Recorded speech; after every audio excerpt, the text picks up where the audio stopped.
To masu saurare dai kada ku manta da ku ringa danna mana subscribe tare da alamar ƙararrawa. Ta yadda za ku ringa samun sabbin shirye-shiryenmu da zarar mun ɗora. Idan ba ku manta ba a baya mun tsaya inda. Dalilin da ya sa na tara ku a nan shi ne don na sanar da ku wani abu mai muhimmanci. To a nan muka tsaya yanzu kuma za mu ci gaba. Da nazartar a cikin raina wanda duk ya shafe mu. Wannan yarinya Aisha da tsautsayin accident ya haɗa mu. Za ta ci gaba da zama a gidan nan har illa ma sha Allah. A matsayin ƴa tamkar ƴaƴan ciki na. Don haka ina gargaɗin ku akan kan na ji kan na gani. Wani a cikin ku ya yi mata wani abu na muzanci ko na wulaƙanci. Idan hakan ta faru zan saɓar wa mutum fiye da tunanin shi ko waye. Momi da take kallon shi tamkar idanunta za su faɗo ƙasa ta ce, Alhaji ban fuskance ka ba, me kake nufi? Komai ma. Ya ba ta amsa fuskarsa babu alamun wasa. Tabɗija, ta faɗa cikin tsantsan ɓacin rai da ƙololuwar takaici. Lokaci ɗaya kuma ta saki wani murmushi. Idanunta akan Ummi ta ce shikenan, Allah ya taya mu riƙo.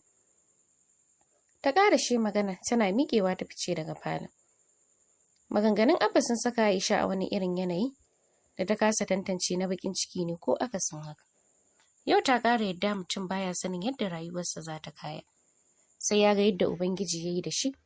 Ba taɓa tunanin za ta iya rayuwa a wani gurin da ba garin da ta buɗe ido ta ganta a ciki ba. Amma ƙaddarar da ke cikin rayuwarta ta ƙara jeho ta nan gida. Ba ta san kuma me zai faru a zamanta a cikinsa ba. Numfashi ta sauke a sanye ta ce na gode sosai Abba. Allah ya ƙara arziki. Ya sa aljanna ce makoma. Cikin kula Abba ya ce amin mamana. Allah ya miki albarka ya baki lafiya. Gaba ɗaya suka amsa da amin. Duban mama ya ce, kama hannunta ku koma faɗin mamanku. Ta kwanta ta ƙara hutawa. Na ga har yanzu jikin nata da saura. To Abba, mama ta faɗa tare da miƙewa. Khalifa ma tashi ya fita. Falon ya rage daga Ummi sai Abba. Ummi ta gyara zama ta da fuskantar Abba ta ce, al'amarin yarinyar nan ba ƙaramin ɗaure min kai yayi ba Abbansu. Na kasa imajin yadda mutane biyu kacal za su yi rayuwa ba tare da wani jininsu ba, in ba dai a gidan marayu suka tashi ba. Abba ya ce, babu abin mamaki Dakto, hakan ya sha faruwa. Kuma a yadda yarinyar ta bamu labari aikin ji mahaifiyarta da ta ce mata, akwai dalilin da ya sa ta yi nesa da danginta. Sanar mata ne Allah bai nufa ta yi ba har ta rasu. Ummi ta ce, haka ne Allah ya kyauta. Bari na je na shirya maka abin shan ruwa kan lokaci ya guri. Abba ya ce to shi kenan. Da daddare ma yi maganin diyyar matan. Ki bani shawarar yadda ke ganin za a yi. Allah ya kai mu. Ummi ta faɗa tare da miƙewa da fice. Tunda Momi ta koma faɗin da ta kasa tsaye ta kasa zaune. Ba ta son talaka da duk wani abu da ya shafe shi. Ba ta son alaƙa da shi. Gani take tamkar talaucin zai goga mata. 'Yan aiki ma abin da ya sa take yin su. Don ta nuna isarta ne da nuna ta kai matsayin yin su. Amma ban da haka, da ko gatekeeper ba za ta yi ba a rayuwarta. Haka baby ta dawo ta same ta. Ganin yanayin da take ciki sai ta ji babu daɗi a cikin ranta. Da damuwa ta ce, Momi, me ya faru? Ni fa bana son na ganki cikin ɓacin rai. Mahaifinki kuma burinsa kenan ya ganna a cikin damuwa ko da yaushe. Duk abin da zai yi babu ruwansa da ɓacin raina a kai. In dai 'yar goals ɗinsa za ta yi farin ciki shi kenan. Tunda Alhaji ya auri kinibabbiyar mataccen, na yi ban kwana da kwanciyar hankali da farin ciki a gidan nan. Yanzu me ya faru? Yarinyar da ya kaɗe ita ce wai za ta ci gaba da rayuwa a gidan nan. Don tsabar wani hali da son cusa mini baƙin ciki. Ba ma a matsayin 'yar aiki za ta zauna ba. Wai 'ya kamar ku. Kuma na san duk wannan abin tsinanniyar nan ce ta kitsa masa shi. Bata fuska baby ta ce gaskiya Abba ya fiye janyo mana abincin kunya da kaskanci. Yarinyar fa 'yar ƙauye ce. Ranar suna hira da Abba Abubakar naji suna faɗa. Cikin ninkin ɓacin rai Momi ta ce, wallahi matuƙar ina numfashi yarinyar nan ba za ta yi rayuwa a cikin gidan nan ba. Gidan ɗana ne ai ba na uban wani ba. Mu zuba mu gani. Ya kamata dai ki ɗau mataki kan. Kawai a wani kawo mana 'yar ƙauye gida mu rayu da ita, impossible wallahi. Ko masu aikin gidan ba daga ƙauye suke ba. Abba ma dai ya fiye kwashe-kwashe. Daga accident ya haɗa ku. Sai ka ce za ka riƙe ta banda ɗorawa kai. Ba tare da Momi ta damu da kalaman da Baby take danganta Abba da su na rashin da'a ba ta ce, ki bar ni da shi, wannan karan daidai nake da su dukkansu. Da daddare Aisha tana shan fruit ɗin da Ummi ta matsa mata ta sha a bedroom. Khalifa ya shigo ɗakin. Ba tare da ta ɗago kanta ba ta amsa masa sallamar da yi. Walking slowly ya ƙara so ya tsugunna a gabanta. Ta da saka hannunsa yana karkaɗawa a dab da idanta. Gani yake kamar ta faɗa ne kawai amma tana gani. Har yanzu mamakin jin wannan Black Beauty ɗin makauniya ce. Bai bar shi ba. Kamar ta san me yake mata, ta tsaya cik da shan fruit ɗin. Yadda ƙamshinsa ya cika mata hanci ya sa ta gane yana kusa da ita. Murmushi ya yi, ganin yadda ta yi da fuska. Ya dan ja baya tare da ajiye mata ledar hannunsa. Tsohuwa ga ice cream nan na kawo miki. Allah ya sa kin iya sha. Ya yi magana cikin barkwanci. Yanayin yadda ya magana sai ya tuno mata da Umar har ta ji gabanta ya faɗi. Ko dan shi ma wani lokacin yana ce mata tsohuwa ne idan ya so tsokanar ta. Ko kuma dan yana kawo mata ice cream ne. Zoben da ya bata ta murza a hankali. Ta da yin ɗan murmushi ta ce, na gode. Murmushinta ya masa kyau sosai. Har ya ji dama ta ƙara yi. Limshe idanunsa ya buɗe ya ce, don my beauty. Allah ya sa kar ya kashe miki wannan kyawawan haƙoran. Murmushi ta ƙara yi a karo na biyu, bata ce komai ba. Wanda tun kafin rasuwar inna rabanta da yi. Sai yau da Khalifa ya sa ta yi ba tare da ta shirya ba. Don har yanzu zafi da ciwon mutuwar inna yana nan dankare a cikin zuciyarta. Khalifa zai kuma magana Ummi ta buɗe ƙofar ɗakin ta shigo. Tsare shi ta yi da ido ta ce, what are you doing here? Abu na kawo mata. Ya yi magana cikin sauri yana shafa kai. To an gode, Ummi ta faɗa ta da nuna masa ƙofa. Alamin ya tashi ya fita. Mayar da duban ta kan Aisha ta ce, Nana, ta so mu je ku gaisa da gwaggo maman Abba. Da yake ɗazu ta ce da Nana za su na kiranta. Sai ta gane da Ummi take. Sai ta gane da ita Ummi take. Hakan ya sa ta yunƙura ta miƙe cikin rashin ƙwarin jiki. Ummi ta kama hannunta suka fita. Zuwan Momi falon ba jimawa su ma suka shiga. Tunda Aisha ta zo gidan ba ta taɓa ganin fuskar ta ba. Saboda duk kwanakin da suka yi a asibiti ba ta je ta duba ta ba. Ɗazu kuma a falon Abba ba ta ga fuskar ta ba. Ummi na ƙoƙarin zaunar da Aisha akan kafin. Momi ta kalle ta, wata mummunar faɗuwar gaba da razani ne suka yi mata da ran mikiya a lokaci guda. Sanadiyar kallon farko da ta yi wa fuskar Aisha a rayuwarta. Duk yadda ta so ta ɓoye razanin da zuciyarta ta shiga hakan bai yi ba. Sai da asirin hakan ya fallasa kan fuskarta. Gwaggo da ke amsa gaisuwar ta ganin yanayinta ta ce, Saratu. Dan zabura Momi ta yi tare da sauki numfashi. Cikin ƙoƙarin ɓoye halin da take ciki ta ce, na'am gwaggo. Ina hankalinki ya tafi na miki magana kin yi shiru. Ya tsina fuska ta yi ta ce, na tafi wani ɗan tunani ne. Zan yi abu yanzu na manta ban yi ba. Bari na je na dawo. Ta bai baki gwaggo ta yi ta ce, aiki ba kya rabu da uzuri ko da yaushe. Sai ka ce mara gaskiya. Daga kin zauna, barin kin tashi kamar wadda aka tsikara. Kicin Momi ta yi da fuska bata ce komai ba. Ta tashi ta fita. Girgiza kai Abba ya miƙe ya nufi dining area don cin abinci. Gwaggo na duban Aisha ta ce, wannan ce yarinyar? Allah sarki. Allah ya ji kan mahaifiyar ke baki haƙurin rashi. Ta so ki zauna nan kusa da ni kin ji? Ya mama ce ta kama hannun da ta zaunar da ita a kusa da gwaggo. Kanta a ƙasa ta ce, ina yini? Gwaggo ta amsa cikin kulawa tana ƙare mata kallo. Tubarakallah ga ta kyakkyawa masha Allah. Allah ya albarkaci rayuwarki yan nan. Addata mai sunan yayata. Ummi tana murmushi ta ce, mai sunanta ce kam. Gashi da alamu za ta yi haƙurin masu suna.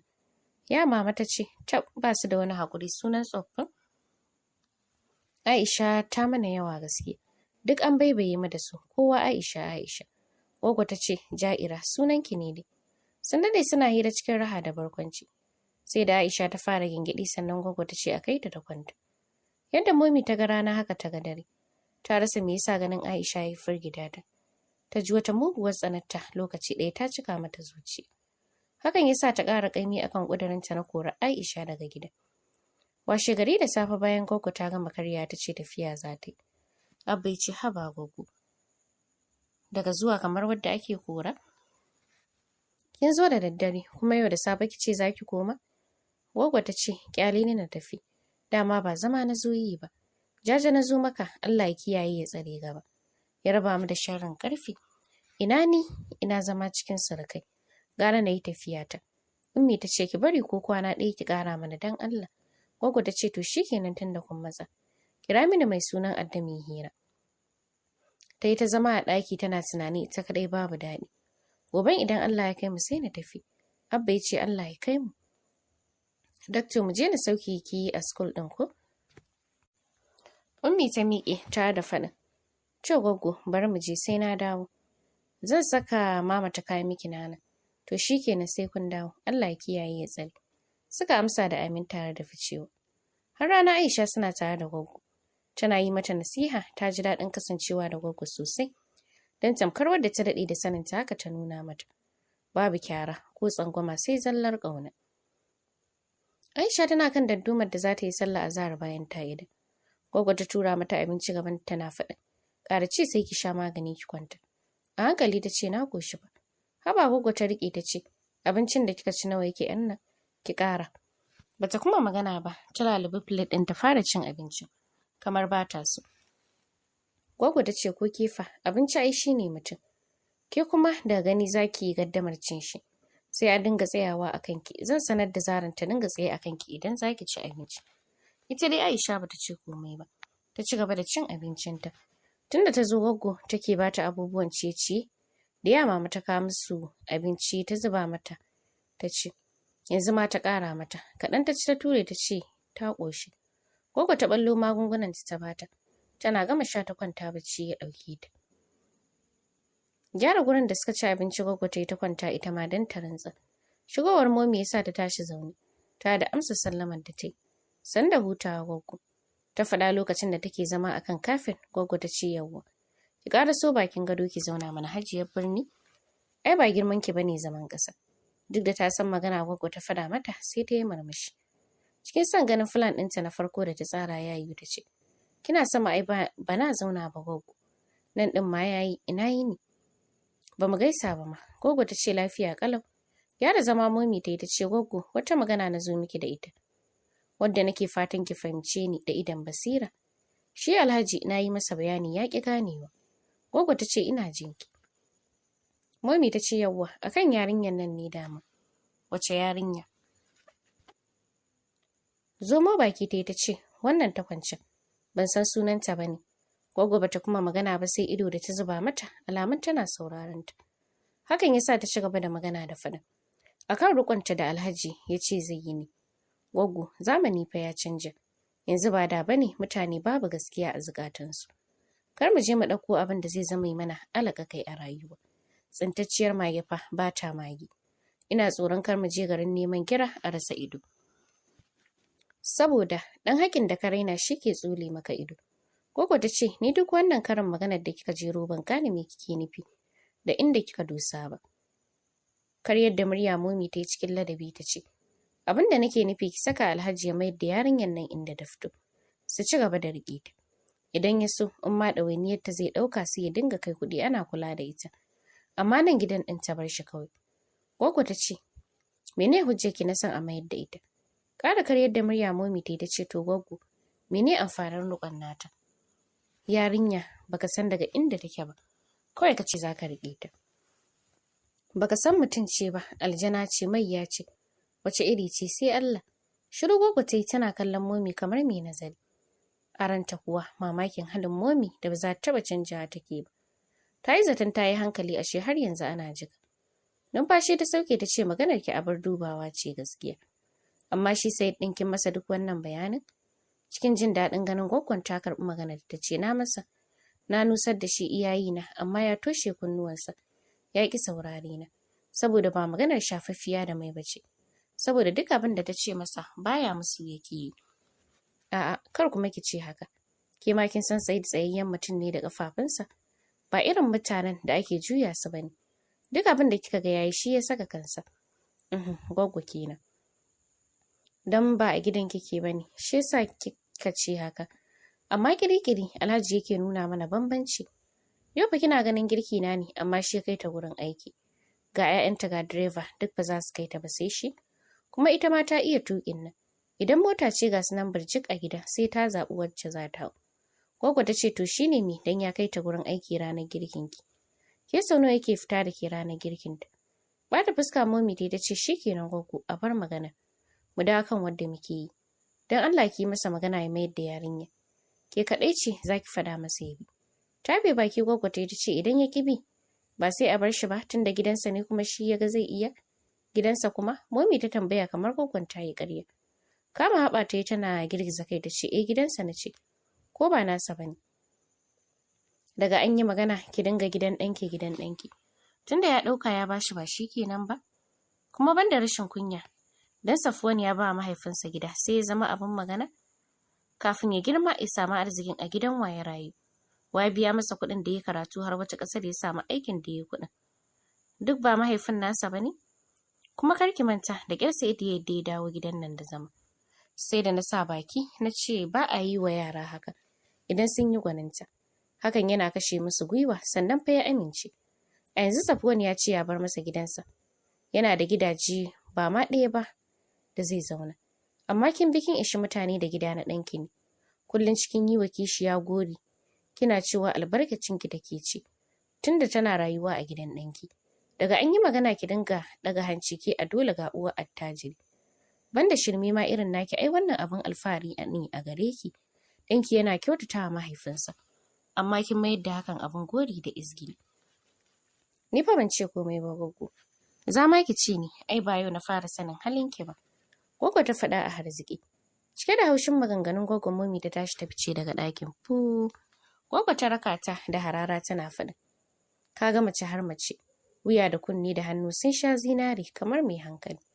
Amma tunaninta na marasa hankali ne. Ta ja tsaki tare da faɗin Allah ya shirya. A fusace Momi ta ƙarasa faɗinta. Ɗaya daga cikin masu aikinta tana mufin kawai ta ji ta ɗauke ta da mari. Dafe kuncinta ta yi, cikin gigita ta da tsugunnawa ƙasa da shiga ba ta haƙuri. Duk da bata san laifin da ta yi ba. Don matsiyacin ubanki, uwar me kika tsaya yi har yanzu baki gama mufin ɗin ba. Me yasa ku matsiyata? Komai za ku yi sai kun nuna karanta da tsiya. Jikin yarinya na rawa tana hawaye ta ce, ki yi haƙuri don Allah Haji. Dalla rufe min rubabben bakin nan kafin na fasa shi. Mami ta katse ta cikin tsawa tare da hambarinta. Saurin ja baya ta yi tana haɗe hannayenta alamun roƙo. Kwafa Mami ta yi tare da faɗin. Banda kaddara me zai haɗa ka zama guri ɗaya da talaka. Shi da duk inda yake na so yake kamar funfuna. Ta ƙara shi magana tare da haihuwa upstairs. Ajiyar zuciya mai aikin ta sauki. Ta ci gaba da abin da take cikin sauri. Jikinta rawa yake saboda tsoron kar ta sako ta tarar da ita ta ƙara yi mata wata sabuwar tijara. Mami na tsaye a bedroom ɗinta da waya kare kunnenta. After some second ta ce, kina ji na Kultum? Na je gurin tsohuwar can na faɗa mata kamar yadda kika ce. Amma matan nan ta ki amincewa. Sai ma wasu maganganu da ta bi ni da su. Kin san shegiyar tsohuwa ce mai kakkan barziya. Da farko fa kamar ta amince. Amma ina taɓo wadda suka fi ƙauna ta canja akala. Daga ɗaya ɓangaren Kultum ta ce, duk ki ƙyale 'yan abu ta kazar uba Saratu. Ki bani 1 hour gani nan zuwa gida. Wallahi shirin da zan zo da shi sai yarinyar nan ta bar gida. Kin san halina idan na ce zan yi abu sai na yi. Ajiyar zuciya Momi ta sauki. Sanin hatsabibancin da ƙwarewa a shedanci na ƙanwarta ta. Yasa ta yi amanna da zancenta. Ta saka a ranta kawai matsalar ta kau. In dai barin Aisha daga gidan ne tamkar an yi an gama. Murmushi ta sake ta da faɗin sai kin zo ɗin. Har Ummi ta dawo Goggo bata daina mitar halin Momi ba. Bayan ta zauna ta dubi Goggo cikin mamaki. Tana ajiye jakarta ta ce lafiya Goggo ke da wa. Ni da Saratu mana. Wa zai taɓa ni a gidan nan ban da ita? Da ba ta da girma. Ummi da sauke numfashi bata ce komai ba. Goggo ta ce, wai zuwa ta yi tana faɗa min na cewa Alhaji Sa'idu ya mayar da mai sunan Adda ƙauyen da take. Wai kar a je wata rana mun yi mata rana ta yi mana dare. Ko akan ta yarinyar take oho. Ya mama da ta shigo ɗakin ta tsinci zancen ta ce Momi ko? Goggo ta ce ita fa. Girgiza kai ya mama ta yi tana zama a kusa da Goggo ta ce, ban san me yasa ba ta son wani ya raɓe gidan nan da sunan cin arziki ba. Ita dai kullum kar talaka ya raɓe ta ya goga mata tsiya. Zancen ta kenan. Tsaki Goggo ta yi ta ce, tsiya ta wuce tata? Ita ba ta duba abin faɗar da suke da shi ba sai na wani. Tunda ubansu ya gudu, ya bar su suna ƙanana wa ya ƙara jin labarin inda yake. Ya tafi ya bar uwarsu da wahala sai abincin siyarwa ta kama a bakin tasha don ta rufa musu asiri. Su ma suka tashi haka 'yan toto. To masu saurare za mu dakata a nan sai mun ƙara haɗuwa da ku a cikin shiri na gaba domin jin yadda za ta kasance.